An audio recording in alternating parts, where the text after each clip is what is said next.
we have an announcement about Marvel Tokon. I have not checked this announcement out yet, but apparently another beta is coming out. I want to see the trailer and see the details because I'm interested in this game. So let's see what they have to offer.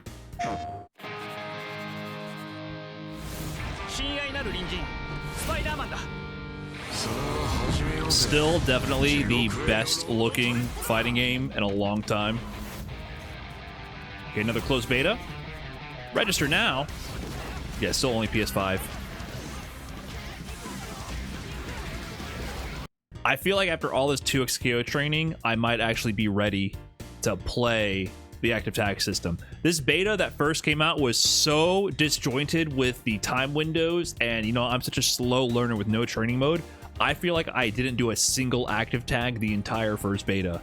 Now, just by virtue of playing 2xKO, I might actually be able to play this game. New stage. I like the dinosaur stage for sure. Savage Land. Cavern of the Banished. Prime Evil Jungle. It's weird that they have individual names for each section of the stage. Zara's Treehouse. Since Street Fighter 6, best looking game since Street Fighter 6. I don't know, man. Street Fighter 6 looks okay. It's not my favorite art style. X-Men in my fighting game? I thought it couldn't be done. I am so happy the era of MCU Disney grip on the Marvel franchise is over. Okay, kind of cute. They are really trying to force these lobbies. No break! And of course, I don't believe Spider-Man or Ghost Rider were in the first beta. So 2 new characters. So apparently what I heard is that if you're already in the first beta, you're automatically registered. You don't got to sign up again. So I was in the first beta, so I don't need to register again. But you definitely want to register. But we got the details on this. December 5th. We announced Marvel Tokon Fighting Souls earlier this year in June. This new fighter co-developed between PlayStation Studios, Arc System Works, and Marvel Games sees Marvel's finest and fiercest go toe-to-toe. Since its reveal, players have had the chance to try its team-based battles at this year's EVO in Las Vegas. Hey, I tried it there. And Nice Tokyo Game Show and a closed beta. And players worldwide have another chance to go hands-on with the game next month as the next PlayStation 5 closed beta for Marvel Tokon Fighting Souls launches December 5th, 2025 at midnight Pacific time. Well, that's a weird time. It launches at midnight Pacific time. So it launches Saturday morning at 2 a.m. my time. In this closed beta test, Spider-Man and Ghost Rider will be joining the roster, bringing the total number of playable characters to 8. You can freely mix and match heroes and villains to create your own 4-character team. Yeah, you definitely need a lot more characters in this. I heard some concern from people talking on Twitter, you know, where all people have good faith takes and don't doom at all, that they're worried about the roster size. 2xKO already has been having a ton of issues with having like a really limited roster for a 2v2 fighting game. This game's a 4v4, and so far they only have 8 playable characters in a 4v4. That, and this is how many months later? It hasn't been. I heard some people say it's been 5 months since they've announced it. It's been months, and they're still now only up to 8 characters.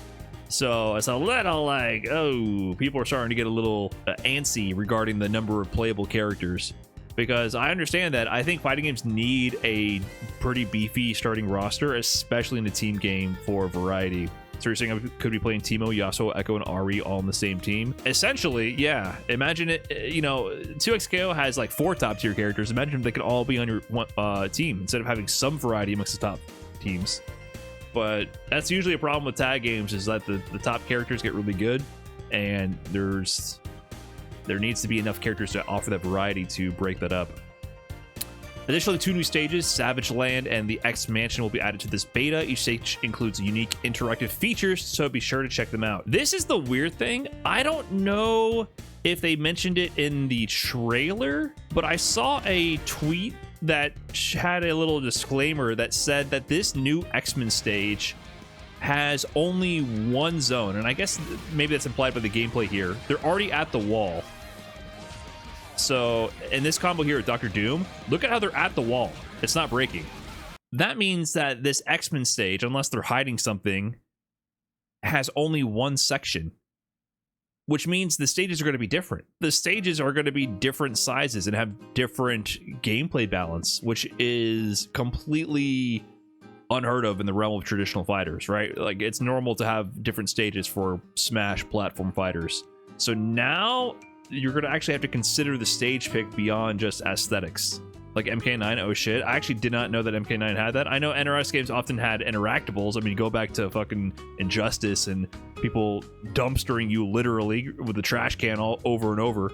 So, Tekken. I guess Tekken, yeah. I would say, I guess for 2D fighters, it's very rare for that to matter. Very rare for that to matter for 2D fighters. Unless you have interactables.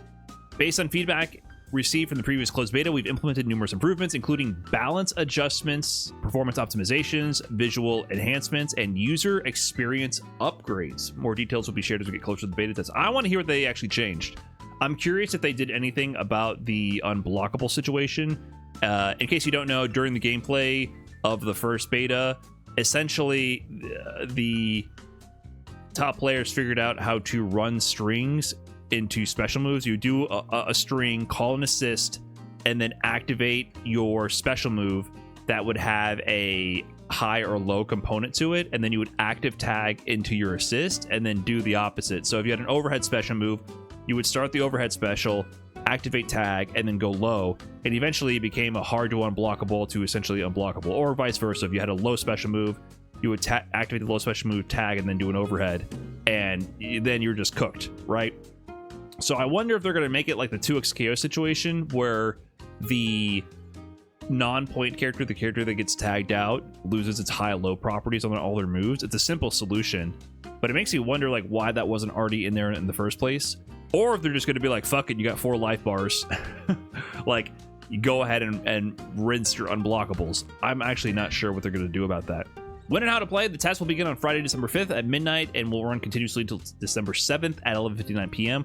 for a total of 72 hours. On December 5th and 6th, you'll be able to enjoy both CPU battles and online matches, while on December 7th, only online battles will be available. I wonder if that means something close to training mode. If they say CPU battles, I'm guessing that just means playing against the CPU. I don't know if you can adjust the difficulty or anything. Isn't there only 1 HP bar? Yeah, sorry, there is only 1 HP bar, but you know, it's like the health pool increases as you get more characters. But yes, sorry, you're correct. I should clarify. There's only 1 health bar. It's not 4 completely separate health bars. The health pool is higher though than a standard fighting game. Like the damage does get pretty high if you get a happy birthday though. So it can add up to be a lot.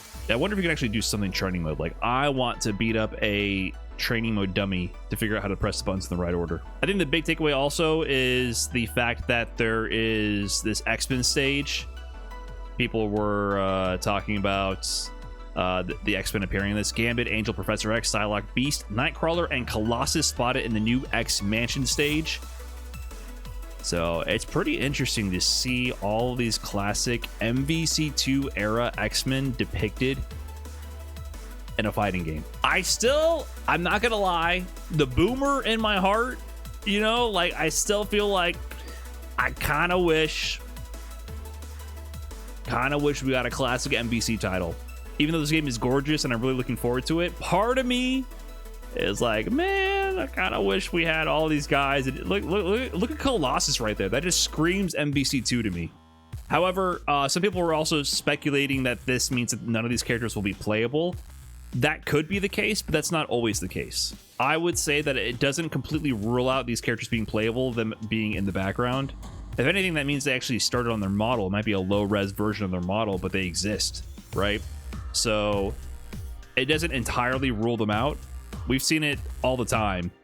Remember the Africa stage in Street Fighter 4? Yeah, you would just swap out with Balrog or Sagat or M. Bison popping out of the stage, right? Like this has been a solved thing in many different fighting games. You have playable characters in the backgrounds, and then when you're playing them, they're just swapped out or not present. So it doesn't completely rule them out. However, I do feel like it makes them a little unlikely. There's like a sentinel back there.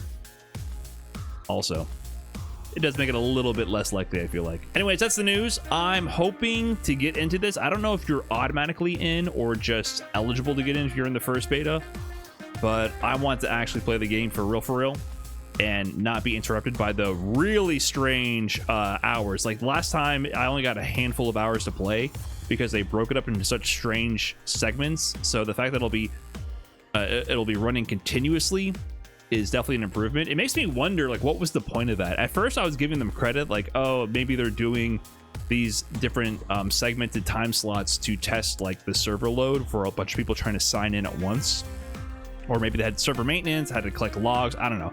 There could have been a lot of technical reasons for why they broke up the beta. Maybe there still is, but I'm also wondering if maybe they just didn't think people would care. Automatically you're in the beta. So the idea with this beta is that it's the same people plus more. I hope that's the case. I hope more people can get in. Definitely a lot of people were on the were left out and were pretty pissed. It's funny how pissed people get about not getting into a beta. I get being like upset about it for sure, but man, people get so angry when they don't get into betas. They swear like they're gonna spite this game forever. How could this game betray them? People get really, really, really upset when they don't get into betas.